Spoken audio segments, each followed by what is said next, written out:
Pero ahora entramos en un mes clave, que es el mes de septiembre. Esto lo cambia todo. Este gráfico lo cambia todo. A partir del día 20 del mes de septiembre, en términos históricos y desde 1954, la bolsa cambia de ritmo y cae.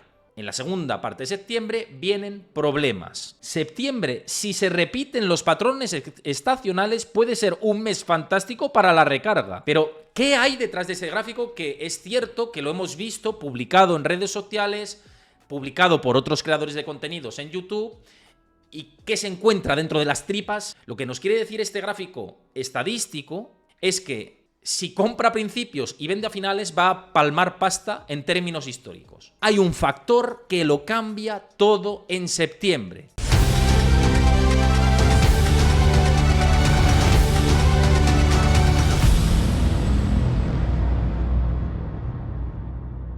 La bolsa de Estados Unidos, el S&P 500, ha subido como un auténtico cohete en lo que va de año. Solo ha tenido dos periodos en los que no ha habido esta fortaleza tan fuerte, pero ha servido como incluso momento para cargar más posiciones y para entrar.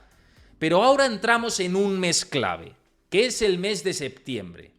¿Qué pasa con el mes de septiembre en el S&P 500, en Wall Street y en los mercados en general, derivado de la situación de la economía y de la liquidez del sistema? ¿El mercado puede seguir subiendo durante este mes? ¿Puede haber caídas? ¿Qué pasa exactamente con la bolsa? Primero vamos a ver el S&P 500 y a recapitular esto que os estaba comentando y cómo efectivamente hay dos fases simplemente correctivas, es decir, de caídas en la bolsa, que se han terminado ajustando, ¿no? Y que se han terminado por depurar.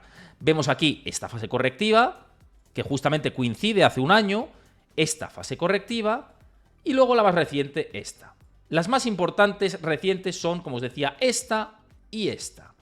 Y de hecho, ahora mismo estamos en un momento en el que, si nada raro pasa, se van a quebrar los máximos históricos después de estar varios días aplanándose el índice, tirando para arriba, para abajo, para arriba, para abajo, para arriba, para abajo. Vale, ¿cómo vamos a salir de todo esto? ¿Qué es lo que hace la bolsa? ¿Qué podemos entender como inversores? ¿Y dónde tenemos que poner el foco en circunstancias de los mercados? Vamos a analizar todo esto en profundidad. ¿Qué hace la bolsa en septiembre? Para adelantarnos en este momento, pero antes recuerda dejar tu like, dejar tu comentario en el vídeo de YouTube, qué te parece en este tipo de análisis, qué queréis que analice para próximos vídeos, y también suscribirte al canal si no lo conocías, porque es la única manera de saber que llego a más gente, además de vuestro like y de aprobar este contenido. Así que déjalo y, bueno, pues si no conocías el contenido, sigue el canal. Vamos a ello, a lo que os estaba comentando de la situación de la bolsa ahora mismo y cuál es la foto. Y como clave número uno, hay un factor que lo cambia todo en septiembre y que puede hacer que todo pivote, que el esquema que tenemos actualmente se modifique en el corto plazo. Contexto actual de la bolsa. Tal y como publicaba Morgan Stanley, hay un factor que es muy positivo dentro de los mercados y que debemos tener bastante en cuenta desde el punto de vista analítico, y es que ha mejorado la amplitud de mercado. ¿Qué quiere decir todo esto? Que hay más empresas de las que ponderan menos que están subiendo, mientras que las acciones que ponderan más, las 7 magníficas, pues están comportándose positivamente, pero peor que el resto de acciones, con lo cual la amplitud de mercado ha mejorado. Y esto es muy positivo, tal y como ilustra el S&P 500 Equal Weight, ha alcanzado nuevos máximos históricos y reduce el diferencial con respecto al S&P 500. Y esto desde el punto de vista técnico y teórico es positivo para el largo plazo. Esto es positivo para el largo plazo y es el contexto actual que tenemos. Es decir, un largo plazo cuya foto en estos instantes apunta hacia el plano optimista. Y eso, pues desde el punto de vista de los inversores, hay que apuntarlo en la gente y decir, vale, el largo plazo nos está apuntando en buena dirección. La cuestión es, ¿qué puede pasar de manera inmediata? Esa es la cuestión que nos tenemos que plantear y para eso hay que hacer un análisis un poco más profundo. Más allá de todo esto y más allá del SP500, lo que compartía Bank of America en su último informe es que hay un optimismo espectacular en los mercados en términos globales. Como veis aquí en este gráfico, efectivamente, y lo podéis comprobar ahí, perdonadme que me voy a cargar esto y vamos a lanzar de nuevo esto. Como veis aquí, en este gráfico, esto es un optimismo global creciendo en los mercados e históricamente, cuando el optimismo global ha crecido, ha habido falses alcistas importantes en los mercados.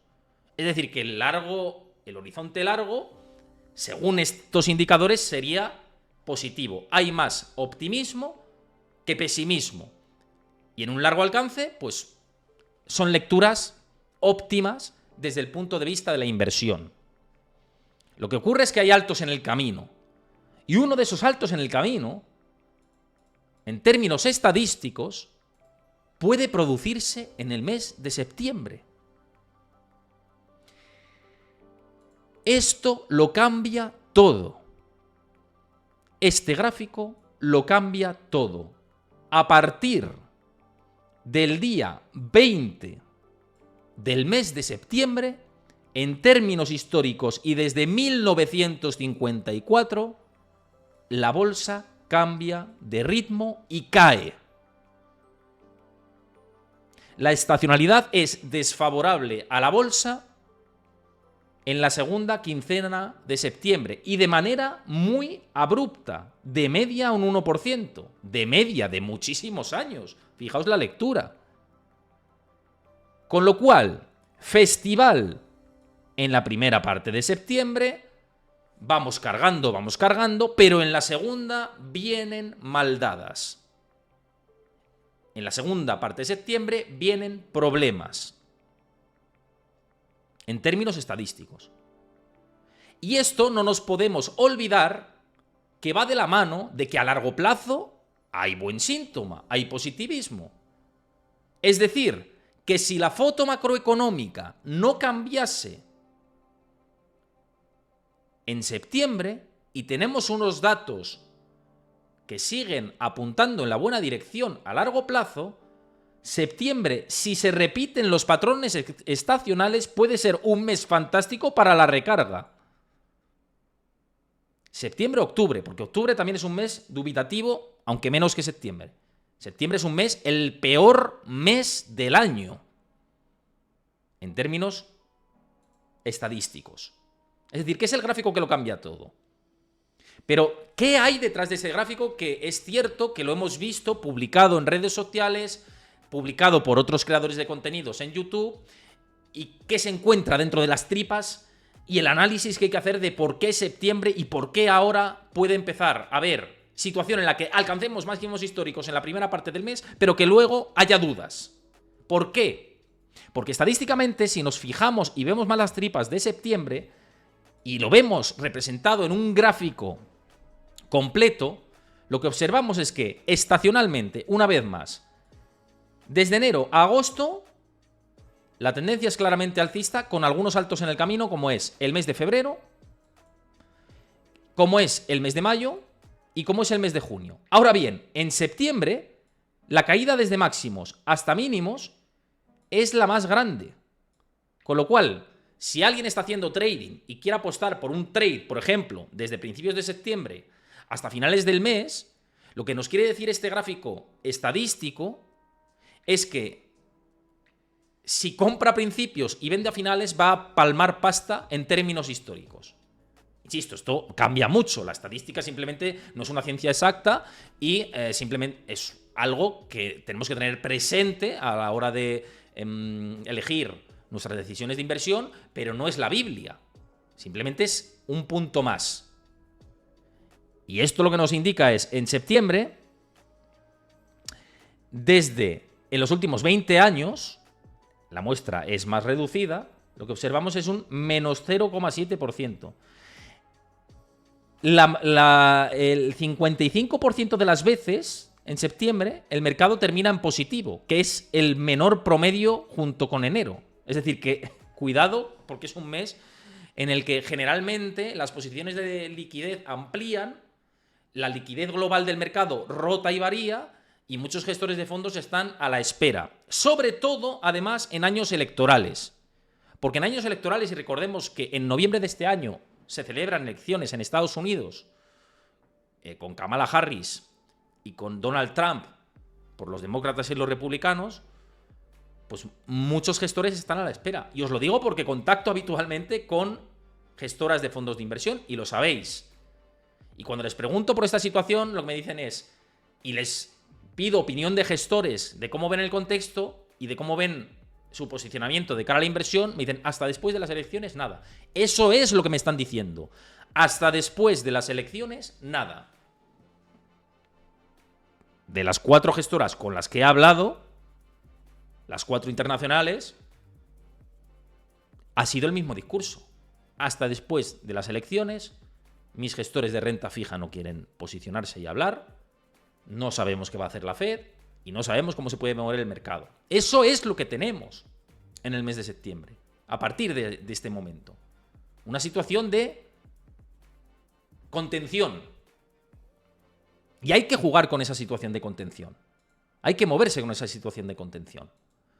Observad también en términos gráficos, como veis en esto que compartía Karin Richards, que efectivamente en los últimos 20 años pues tenemos esto, el peor mes. Lo veis ahí reflejado.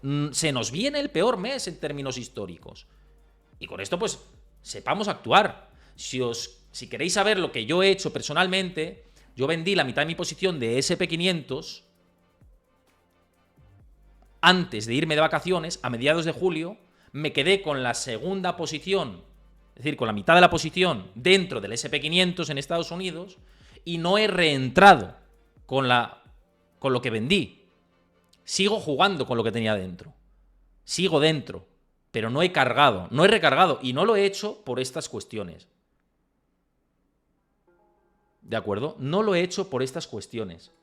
Pero, y ya sabéis que yo comparto con todos vosotros mis estrategias y lo que hago, y no para que me copiéis, sino para que tengáis una referencia más, como podéis tener una referencia más de otros muchos economistas, analistas que podéis encontrar por redes, tanto aquí en España como en Latinoamérica, habla inglesa, etcétera. Y bueno, pues si os sirve de utilidad, yo os comparto lo mío y lo que hago y cómo me muevo en ETFs. Y ya sabéis que la plataforma que yo utilizo para invertir en ETFs es Trade Republic, y os lo he compartido, mi cartera, aquí la vais a ver en pantalla.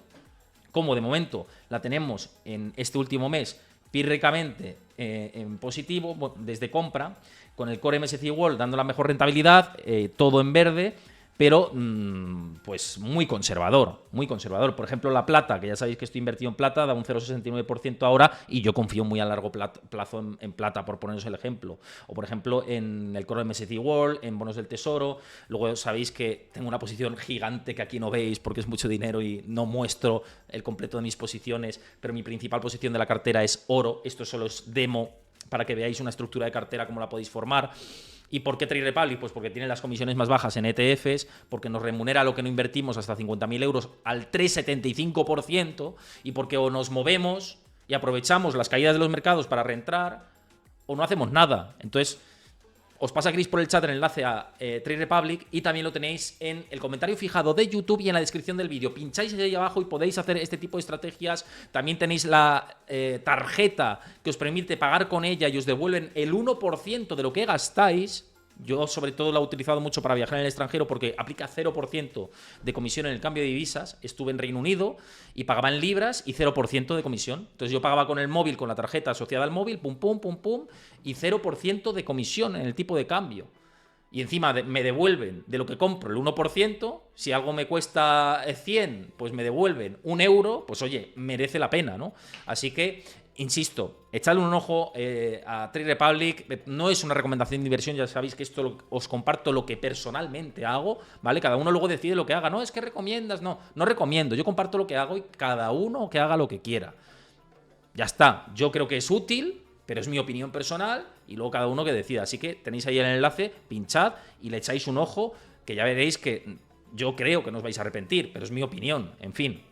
Y esto todo va por la situación de los mercados y por uno de los factores, además de los estacionales, de por qué en septiembre, cuidadito, vamos a estar replegados, ¿no? O con cautela. Y me refiero a esto, que compartía mi buen amigo José Luis Cárpatos en su cuenta de X, y es el famoso Insider Tracker, ¿no? Es decir, cómo están siendo las transacciones de los insiders en las compañías. Los insiders son los mismos dueños de las compañías, los propietarios de las empresas que cotizan en los mercados. Y cuando los insiders venden, se interpreta, aunque esto hay que sacar muchos matices, pero la venta de insiders en muchas ocasiones se interpreta como una señal bajista y la compra de insiders como una señal alcista. Si vende el que está dentro, dices, oye, ¿por qué está vendiendo? Y si compra el que está dentro, también dices, oye, ¿por qué compra? ¿No? Entonces, fijaos, el volumen en el que estamos de venta de los insiders, que es máximos desde julio. Y luego vinieron caídas después de julio.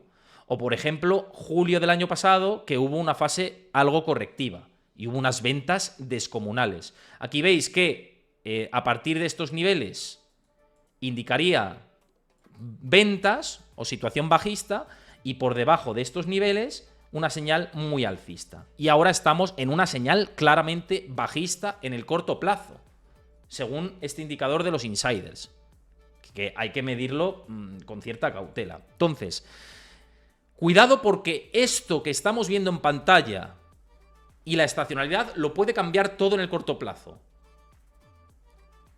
Posibilidades de que la bolsa siga subiendo, muchas, hasta el próximo día 18 y 20, entre el 18 y el 20 de septiembre. A partir de entonces, la estacionalidad resta. ¿Quiere decir que esto se va a repetir? No. ¿Quiere decir que hay más probabilidades de que se repita? Sí. Esto es como si juegas a una ruleta y sale el 80% de las veces rojo. ¿Hay posibilidades de que salga negro? Sí. ¿Hay más posibilidades de que salga rojo? No. ¿De acuerdo? O no, lo he dicho al revés, es que ya se me va la idea. Vuelvo a repetir la idea. 80% de posibilidades de rojo.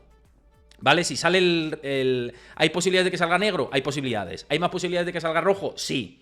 Yo no se entiende, ¿no? El concepto. Que antes, perdonadme que a veces, como tengo que estar pendiente de muchas cosas, me lío. Pero para entender esto de cómo lo puede cambiar todo, y me parece, y por eso me he entretenido más, que es lo más importante que tenemos durante estos próximos días. Fijarnos en los patrones estacionales. Primero, SP500, muchas posibilidades de romper al alza máximos históricos, y a partir de entonces veremos qué ocurre.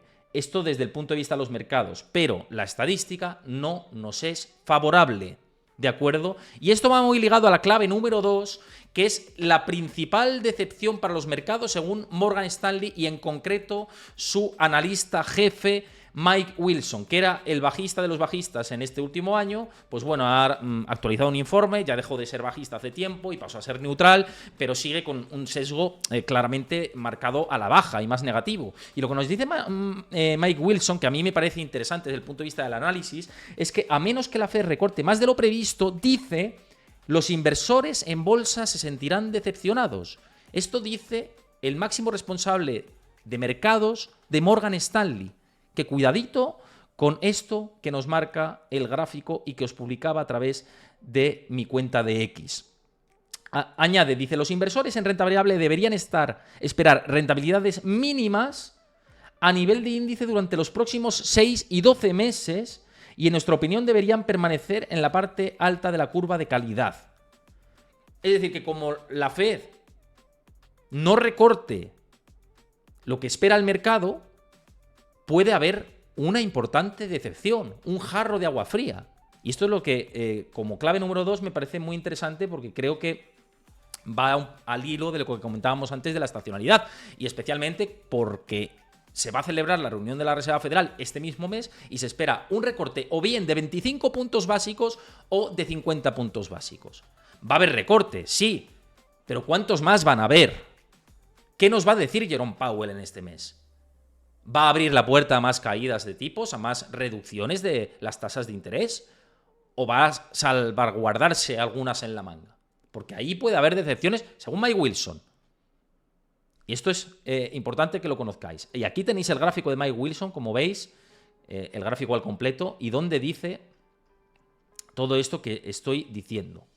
Lo veis aquí, podéis hacer un pantallazo, y, ya que lo estáis viendo desde YouTube, y podéis ver exactamente lo que comenta Mike Wilson en este informe que publicó en el día de ayer, que envió a sus clientes Morgan Stanley en el día de ayer. Así que merece mucho la pena toda esta parte. ¿Y por qué esa puede ser la principal decepción en términos bursátiles?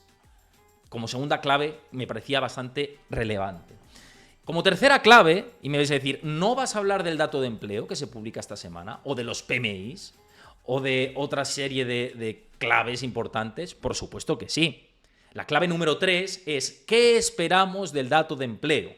Recordemos que el primer viernes de cada mes siempre se publica el dato oficial de empleo que publica, valga la redundancia, el BLS, el organismo oficial estadounidense, y que no es especialmente fiable, tal y como demostró el último recorte del año anterior de todos los puestos de trabajo, que básicamente lo que hicieron fue depurar los errores metodológicos. Y estos errores metodológicos mostraron una creación de empleo de 818.000 menos puestos de trabajo creados durante el último año en Estados Unidos. Por eso no es creíble, porque si lo que te publican ahora, dentro de un año, te dicen, no, es que fueron 800 y pico mil puestos de trabajo menos, pues vaya usted a saber, ¿no? Y vaya usted a ver cómo ha hecho ese cálculo y en base a qué ha mostrado las cifras que ha mostrado. Entonces, la parte de las nóminas no agrícolas sé que mueven mucho los mercados, pero es más importante la encuesta de los hogares que vamos a tener esta semana. Y como clave número 3 es la referencia clarísima. Y que, por cierto, ¿qué podemos esperar del dato de empleo? El consenso espera un alivio. El consenso espera un alivio.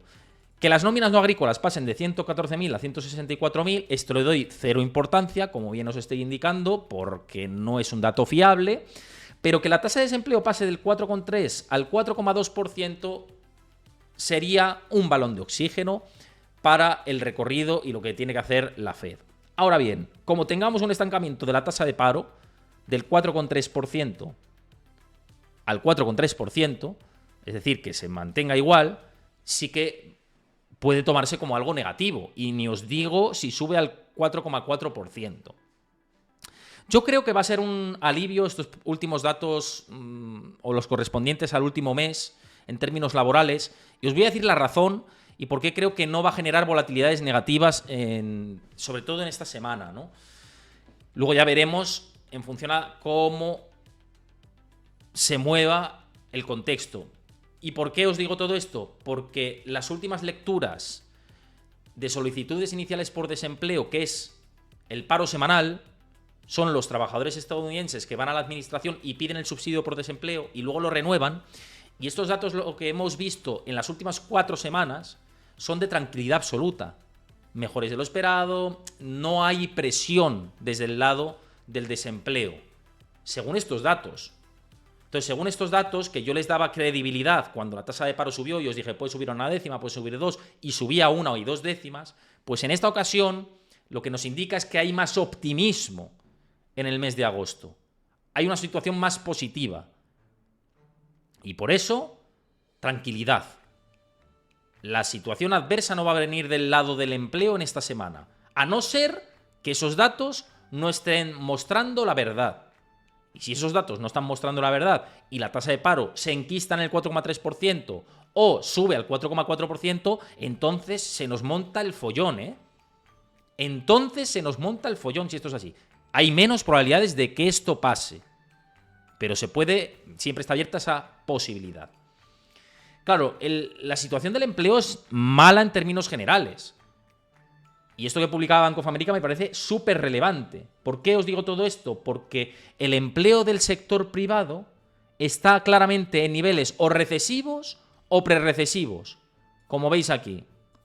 O recesivos o prerrecesivos. ¿Vale? Eso como contexto. Y yo os decía, y os lo comento por aquí en el análisis que hacemos, o se mantiene ese esquema con un mayor gasto y endeudamiento, o se reducen gastos y se entra en desaceleración. Tenemos esos dos caminos ahora mismo abiertos en este contexto. ¿Qué va a pasar? Pues va a depender de lo que ocurra a partir de este próximo mes de septiembre. Y este próximo mes de septiembre, ya hemos hecho el análisis de lo que esperamos correspondiente a los datos de agosto, que es un poquito de cogemos aire, pero en septiembre ¿qué? Pues en septiembre hay una lectura que es interesante, que es la que comentaba Pantheon Research. Y es que si se repite la pauta de solicitudes iniciales de desempleo del 2023 que tenemos aquí en pantalla y que podéis ver en azul clarito, si se repite esa misma pauta, va a bajar la tasa de paro de aquí a final de año, ¿vale? Si se repite esa pauta. ¿Qué ocurre? Que estamos en un punto en el que hemos replicado hasta ahora lo que ocurrió el pasado año. Por eso, estas próximas semanas y los datos de peticiones iniciales de desempleo también son súper claves, porque si seguimos esta pauta en las próximas semanas, quiere decir que es posible que el año termine con una tasa de paro del 4,2 o del 4,1. Y esto sería positivo, vamos, esto sería el sueño más mojado de Jerome Powell y de la Fed, con perdón, dicho de esta manera vulgar, pero esto sería así. Por eso, si las peticiones iniciales de desempleo no siguen este proceso y marcan un tono ascendente a partir de las próximas 6 semanas, entonces que la Fed saque el paraguas directamente o que se meta en la cueva y no sepa dónde salir. Si les sale bien, les vamos a aplaudir todos. Y de hecho, todo apunta que en las próximas semanas puede pasar. Pero vamos a seguir leyendo las lecturas de paro semanal durante las próximas 6 semanas para ver qué camino tenemos y hacia dónde nos dirigimos. Porque si empezamos a ver peticiones iniciales de desempleo por encima, como siempre os digo, de 240 y de 250, ojo al tema. Muy importantes los datos de paro semanal esta semana, que se esperan, y lo vamos a ver de nuevo en el calendario de Investing. Se publican el próximo jueves y se esperan los datos de subsidios iniciales por desempleo, que también se publica, por cierto, el dato JOLTS y el informe ADP. Nos va a dar muchas pistas también de la situación del empleo. Aquí tenemos jueves, y si nos vamos 14-30, renovaciones de subsidio por desempleo y nuevas peticiones. No sale la estimación, pero la semana anterior fueron 231. Bien. Si tenemos 231, van a respirar y vamos a respirar los agentes económicos y los inversores de manera tranquila, pero por encima de 240 nos ponemos nerviosos. Y quiere decir que este ciclo va a ser diferente al del año pasado. Solamente en ese contexto, si se repite lo del año pasado, soft landing. Y desde luego 2024 no apunta a aterrizaje forzoso, apunta a que se demora hasta que lo puedan demorar. Entonces, vamos a ver qué nos dice todo esto. Y eso como clave número 3, que me parece muy importante dentro de los datos macro, poner el foco en el dato de empleo. Y, por supuesto, los PMIs que se publican también durante estos próximos días. Pero vamos a la clave 4 para hacerlo lo más ágil posible. Y la clave 4 me quiero centrar en la sangría alemana. Porque también es importante ver el contexto europeo, y muchos de vosotros me veis desde Europa y sabéis que Alemania es el motor de Europa, un motor absolutamente gripado y que pues ahora mismo es el enfermo del conjunto de la zona euro en estos momentos. ¿Y por qué lo es? Porque tal y como podéis observar aquí, pues la tasa de paro que se ha mantenido estable en el 6%, pero lleva subiendo desde el 2022 la tasa de paro.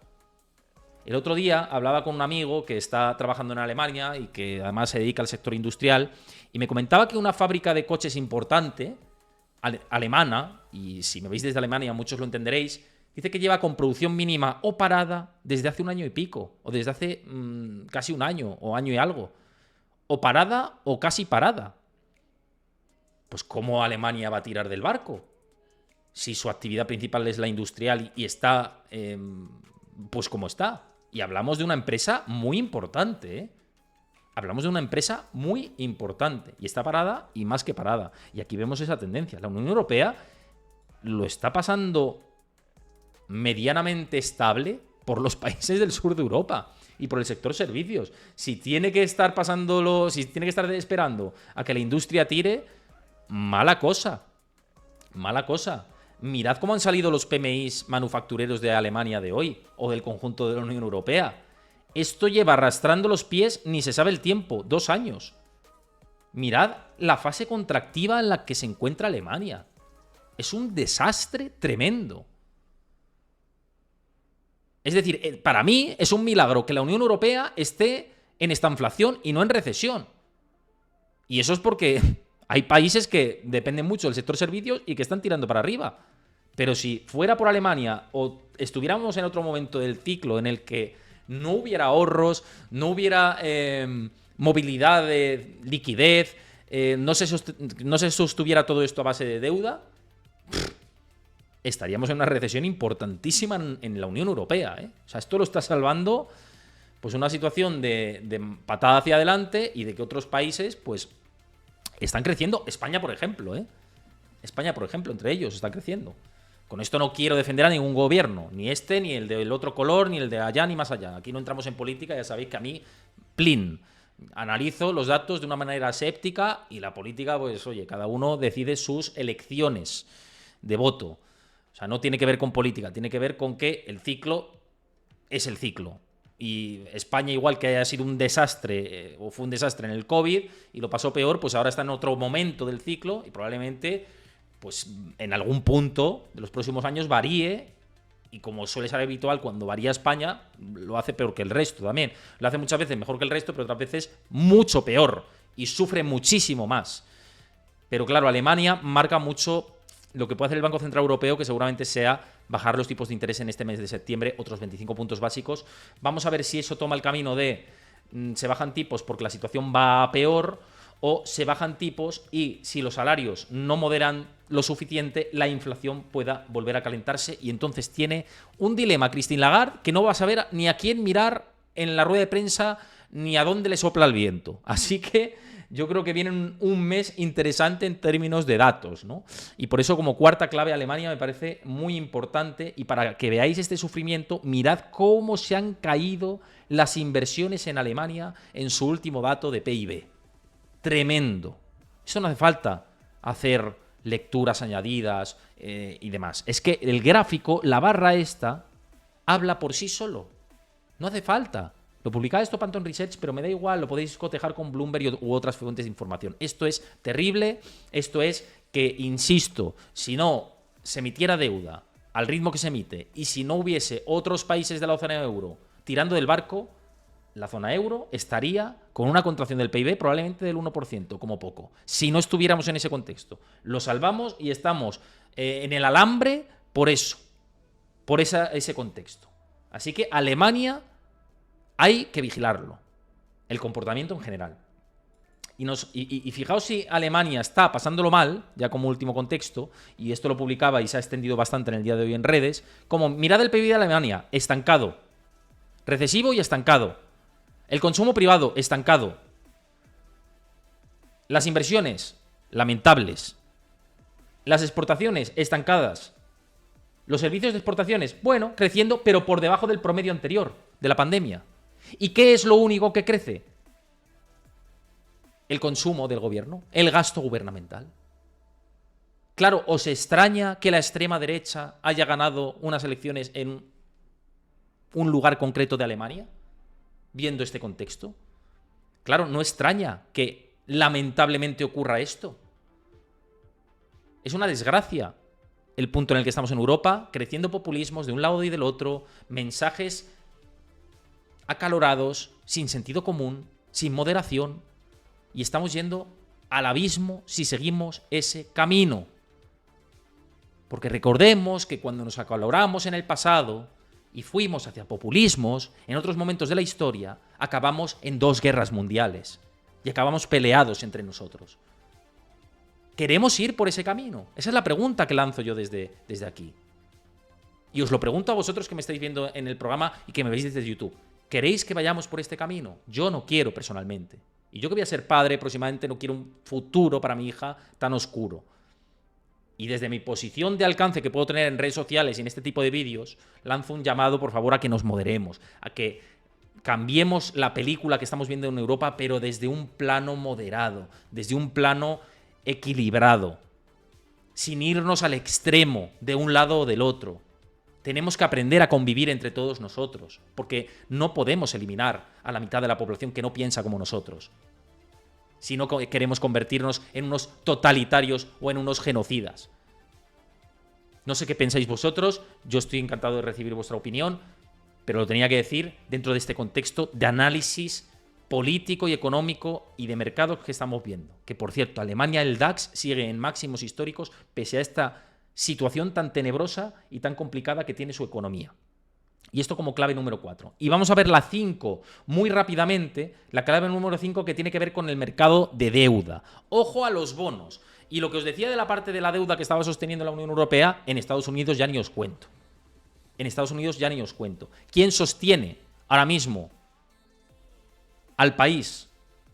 Pues mirad quién es poseedor de la deuda de Estados Unidos. Principalmente extranjeros que compran bonos de Estados Unidos y que esto se ha ampliado. Después está los fondos de inversión y después está la Fed. ¿Sabéis cuál es mi vaticinio de todo esto? Del mercado de deuda y quién va a sostener el mercado en el futuro.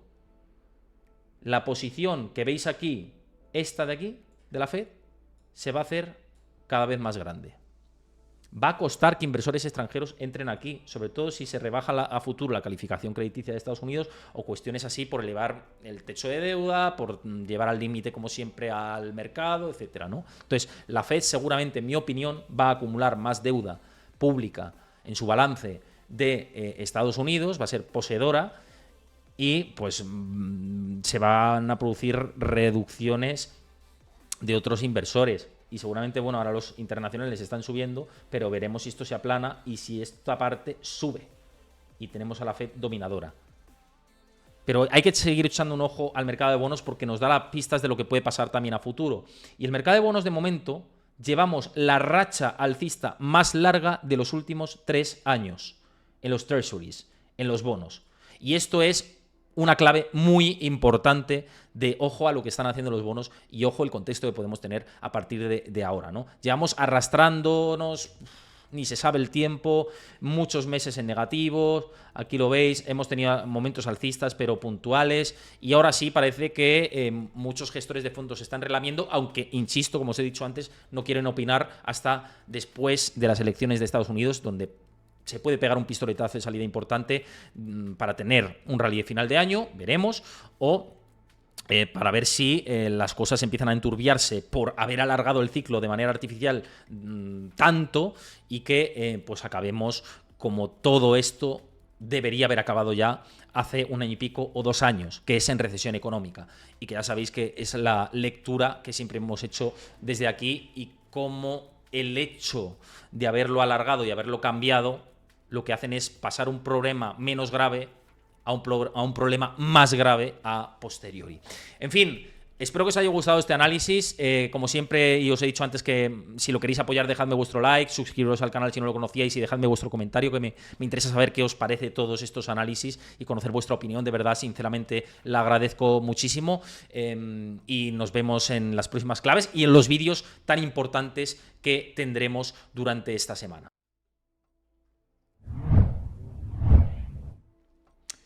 Bueno,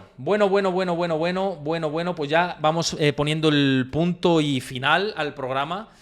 Os leo ahora, que no os estaba leyendo antes, os voy leyendo por ahora por aquí. Por cierto, quiero dar las gracias a todos los que habéis seguido el canal en directo, a Illuminati00FDX, muchas gracias por seguir el canal, también a DarkDash30, a Uno Segarro, a Omego, muchísimas gracias por seguir el canal, también a Flipando Mucho, muchísimas gracias, y Mike BM, muchas gracias por suscribirte con Prime, que llevas 13 meses ya suscrito con nosotros, y hoy tenemos ahí un récord de suscripciones diarias de lo que llevamos de días, yo creo, o sea que muchísimas gracias. Bueno, Mike, que decías, buenas Héctor, con vistas a un posicionamiento táctico de cara al medio y corto plazo, que me preguntabas por aquí, ¿qué te parecen los ETFs que implementan un collar o buffer sobre el SP500? Creo que tiene bastante sentido ahora donde el potencial downside supera el upside.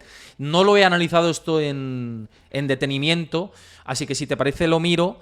También pregunto opiniones, otro tipo de opiniones para contrastar todo esto. Por cierto, Roche, muchas gracias también por seguirme en directo. Te mando un abrazo. Muchas gracias por seguirme. Si quieres, construyo un poco mi opinión con algo más sólido que lo que te puedo decir ahora de entrada, que seguramente te digo que me parece, ¿por qué no? ¿Sabes? Una buena opción. Pero sobre la base, me gustaría fundamentártelo más. Así que en próximos programas, si te parece, vuelves a lanzar la pregunta, también cuando estén conmigo otros expertos, y lo abordamos. Yo me lo miro y con detenimiento y te cuento, ¿vale? Porque me parece que hay que hacerlo esto desde un punto mucho más lógico y sosegado, no en caliente. Tairo Nakani, muchísimas gracias por pasarte por aquí. Que estás por Australia, pues disfruta con los canguros, los koalas y estas cosas. Muchísimas gracias por pasarte, así que gracias por estar por aquí. Yo mismo, por ejemplo, dices, me encantan los nicks que se ponen algunos como el tuyo, ¿no? Que también está gracioso.